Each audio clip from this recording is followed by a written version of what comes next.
Hello friends, मैं हूं अभिषेक कुमार और अनस्टॉपेबल आईएएस एकेडमी में आपका स्वागत है। मैंने यूपीएससी की 7 साल तक तैयारी कराई है और आपके सर के साथ मेरा कोलैबोरेशन हुआ है। तो अब मैं आप लोगों को सीसेट की ज्यादा डिमांड थी तो सीसेट के बारे में बताऊंगा।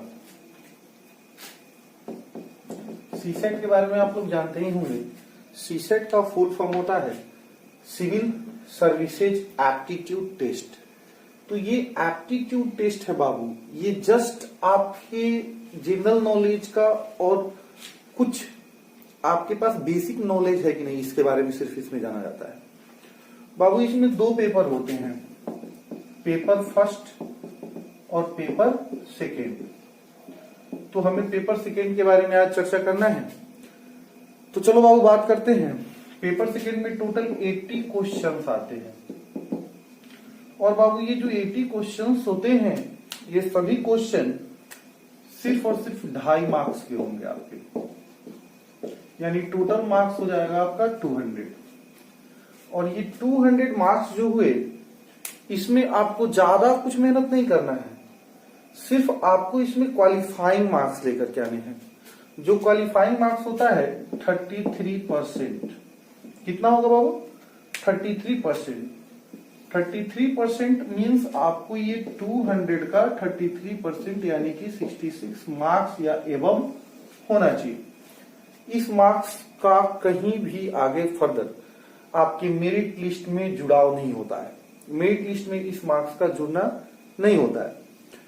यानी कि अगर हम देखें 33% क्वेश्चंस अगर हमने सही टच कर दिया, यानी कि अगर हमने अप्रोक्सीमेटली 27 क्वेश्चन सही टच किया तो हमारा सीसेट क्वालिफाई हो जाता है।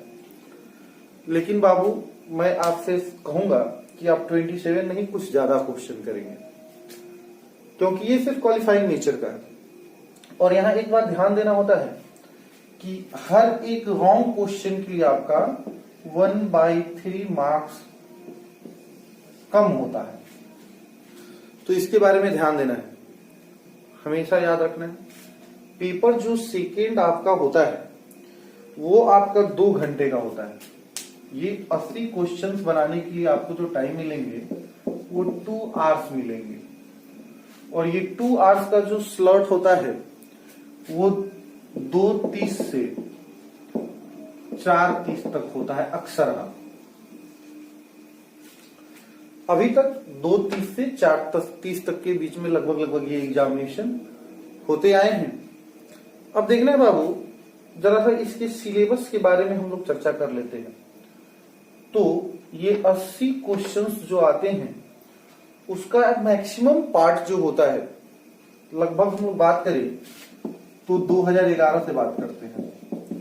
2011 से बात करें तो इसका ज्यादातर जो पोर्शन होता है वो 60% अप्रोक्सीमेटली 60 to 70% कह लें, 60% ही कहते हैं चलो।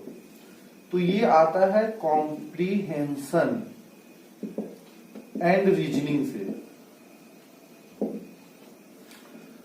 अगर हम लोग बात करें कुछ खास ईयर की, जैसे 2013 की अगर बात करते हैं हम लोग, तो 2013 में कुछ क्वेश्चंस जो थे वो हमारे मैथ्स से आप कह लें न्यूमरल एप्टीट्यूड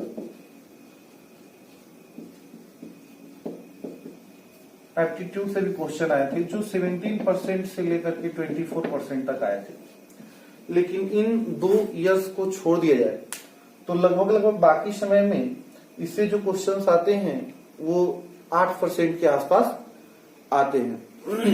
तो बाबू देखिए जरा सा, अगर हम लोग यहाँ पे और इसके सिलेबस के बारे में डिस्कशन करें तो अगर हम लोगों ने यहाँ पे न्यूमरल एबिलिटी, रीजनिंग और कॉम्प्रीहेंशन पे ध्यान दे दिया तो यहां से हमें 80 क्वेश्चंस में से क्वालिफाइंग मार्क्स तो आसानी से आ जाते हैं। क्वालिफाइंग का बहुत अच्छा मार्क्स आ जाता है। तो हमें ध्यान देना है बाबू, अगर कॉम्प्रीहेंशन आप चाहते हैं कि हमारा अच्छा हो जाए तो आज से ही आप न्यूज़पेपर देखना शुरू कर दें।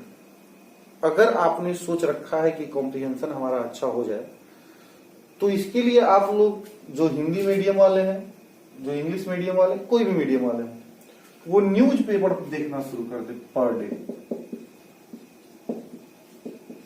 और न्यूज पेपर में जरा ध्यान देंगे, एडिटोरियल को जरा ध्यान से देखेंगे, हिंदी वाले जो होंगे संपादकीय, क्योंकि वहां से आपको ज्यादा सुविधा मिल जाती है, आगे आप देखेंगे तो। और बाकी जो मैथ्स का है, न्यूमरल एप्टीट्यूड है या रीजनिंग है, इससे मैं आप लोगों को कुछ क्वेश्चंस कराऊंगा प्रीवियस ईयर का। कुछ क्वेश्चंस मैंने खुद से सेट करा है जो चैप्टर वाइज आपका होगा, और वो आपको निश्चित तौर पे हमारे वीडियोज में मिल जाएगा या फिर अलग से सेट आपको प्रोवाइड कराई जाएगी। तो बाबू मैं सिर्फ इतना कहना चाहता हूं कि आज तो मेरा सिर्फ इंट्रोडक्शन था आप लोगों के लिए। अगर आप लोगों ने इस बैच को देख लिया ध्यान से और हमारे वीडियोज को ध्यान से देख लिया, तो 100% आपका सी सेट में रिजल्ट आना है और निश्चित तौर पे आप यूपीएससी के लिए एक कदम आगे बढ़ा पाएंगे। तो बाबू आज के लिए इतना ही। कल से हम एक नए टॉपिक को लेकर के उसके बारे में चर्चा करेंगे और उसके क्वेश्चंस को देखेंगे। Thank you.